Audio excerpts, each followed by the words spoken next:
Welcome! I'll walk you through how to control who can see when you're active on LinkedIn.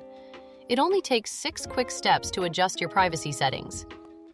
Let's get started by opening your account menu. Go ahead and click on your profile picture up in the top right corner.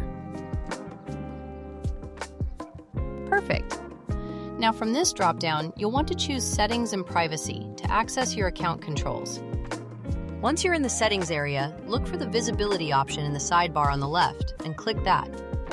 Here's where you control who sees your activity. Find the section about your LinkedIn activity visibility and click Manage Active Status. To hide your active status completely, select the No One option. This ensures other users won't see when you're online or when you were last active. That's all there is to it. Your active status is now hidden, giving you more privacy while you browse and use LinkedIn. You've successfully turned off your active status visibility. Feel free to restart this walkthrough anytime you need a refresher.